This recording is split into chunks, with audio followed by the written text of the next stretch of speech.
Barcha aybdorlar hozir shu zalda. Endi olomon jimgina muzlab qotgan holda o'tirardi. Prezident to'liq nazoratga ega. Keyin Saddam bir kishini sahnaga chiqaradi va keyin xonadan olib chiqilishi kerak.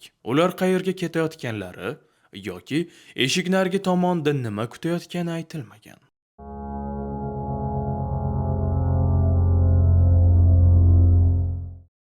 Biz Iroqda 1979-yilda joylashganmiz. Yangi tayinlangan prezident o'z partiyaviy a'zolarini Bag'doddagi mahalliy teatr zalida yig'ilishga chaqirdi. Uning ismi Saddam Husayn. U prezidentlikka tayinlanganiga bir haftadan kam vaqt o'tgan. Ammo Iroq endi uniki va u buni hammaga bildirishni xohlaydi. Iyul oyi va tashqarida harorat 40 gradusga yaqinlashmoqda. Zal juda ham issiq. Saddam sahnaga chiqadi.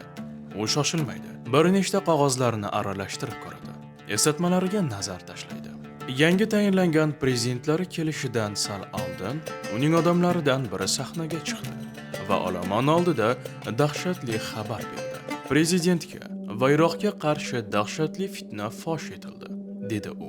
Yuqori martabali partiya a'zolaridan iborat guruh Saddam Husaynni hokimiyatdan chetlashtirish uchun fitna uyushtirgan. Keyin esa u ochib berdi. Barcha aybdorlar hozir shu zalda. Endi olomon jimgina muzlab qotgan holda o'tirardi.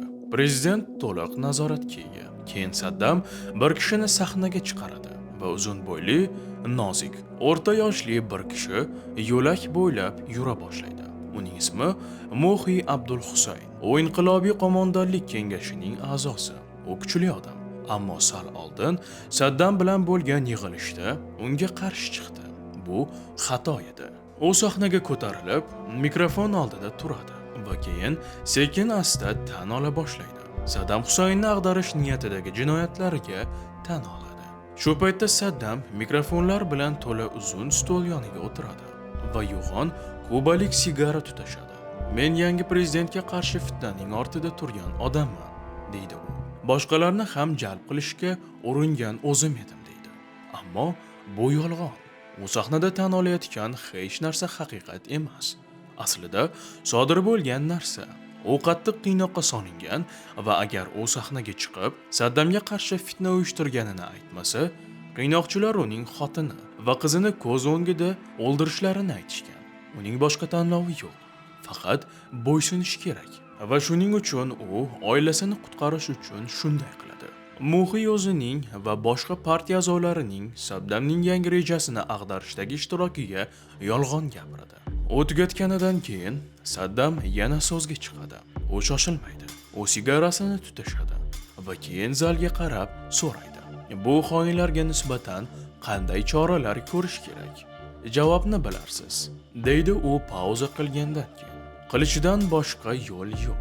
Teatr zalida yig'ilgan dahshatga tushgan partiya a'zolari umidsizlik bilan qarsak chala boshlaydilar. Yana nima qilishlari mumkin edi? Keyin Saddam zalda yig'ilganlarga ko'rsatma beradi. Sizning ismingizni o'qiganimda o'rningizdan turishingiz, partiya shiori aytishingiz va xonadan chiqishingiz kerak. Va shunday qilib, u nomlarni birin-ketin o'qiy boshlaydi. Ular o'z o'rindiqlaridan turishi, shiorni aytishi va keyin xonadan olib chiqilishi kerak. Ular qayerga ketayotganlari yoki eshik narigi tomonda nima kutayotgani aytilmagan. Ammo ular taxmin qilib olgandir. Ko'pchilik istamasa ham buyurilganini bajaradi. Bir kishi esa o'z ismini aytganida aniq chalkashtiradi. Men hech narsa qilmaganman deb baqirib o'rnidan turadi. Saddam unga qarashga ham ovora bo'lmaydi. U faqat sovuqqonlik bilan takrorlaydi. Sizning ismingizni o'qiganimda o'rningizdan turishingiz, partiya shiorini aytishingiz va xonadan chiqishingiz kerak. Va keyin hech narsa. Kishi faqat boshini pastga tushiradi va sudralib xonadan chiqib ketadi. Saddam 68 ta ismni o'qib chiqmaguncha davom etadi. U tabassum qilib, zalda qolganlarga sodiqliklaridan minnatdorchilik bildiradi. Keyin hamma o'rnidan turadi va yana bir bor umidsiz tik turgan aviatsiya boshlaydilar. Ba'zilar hatto yig'lab yuboradilar. Sahnada hatto Saddamning o'zi ham ko'z yosh to'kadi. Zal tashqarisida Saddam nomi o'qilgan barcha odamlar yuk mashinalariga to'plangan va qamoqxonaga olib ketilgan. Keyingi kunlarda 68 ta sud o'tkaziladi. 22 kishi, jumladan Inqilobiy qo'mondonlik kengashining 5 a'zosi o'lim jazosiga hukm qilinadi. Saddam qatl hukmlarini ijro etish vazifasini bajarish uchun bir qator jallodlarni tayinlaydi. Ularning hammasi Baas partiyasining, uning partiyasining a'zolari va ularning hech bir aslida jallod emas edi. Keyin ular fitnachi deb aytilganlar Saddamning yangi rejimini ag'darish rejalarini tuzgan bo'lish kerak bo'lgan binoga yig'iltiriladi va keyin mahkumlar qo'shni hovliga sudralib chiqariladi. U yerda tiz cho'ktiriladi va ko'zlari bog'lanadi. Har bir jallodga qurol topshiriladi va qurbon belgilanadi. Va ular o'zlarining sobiq partiya o'rtoqlarini o'ldirishga tayyorlanayotganlarida bino tashqarisida katta olomonning to'planayotgan ovozini eshitadilar. Saddam itoatsizlik qilgan odamlarga nima bo'lishini hamma bilishiga ishonch hosil qilmoqchi. Ammo eng muhimi, u o'z sheriklarini ko'rsatmoqchi. Xohlagan yoki xohlamaganlarini ham. Shuning uchun Saddam qatllar bilan bir vaqtda namoyish o'tkazilishiga ishonch hosil qilgan. Va bu katta namoyish edi. Minglab iroqliklar yozuvlar va bayroqlar bilan to'planib, o'zlarining yangi prezidentlarini maqtab, mahbuslarni qoralaydilar. Va keyin birin-ketin Saddamning sobiq do'stlari va partiya a'zolari otib tashlanadi.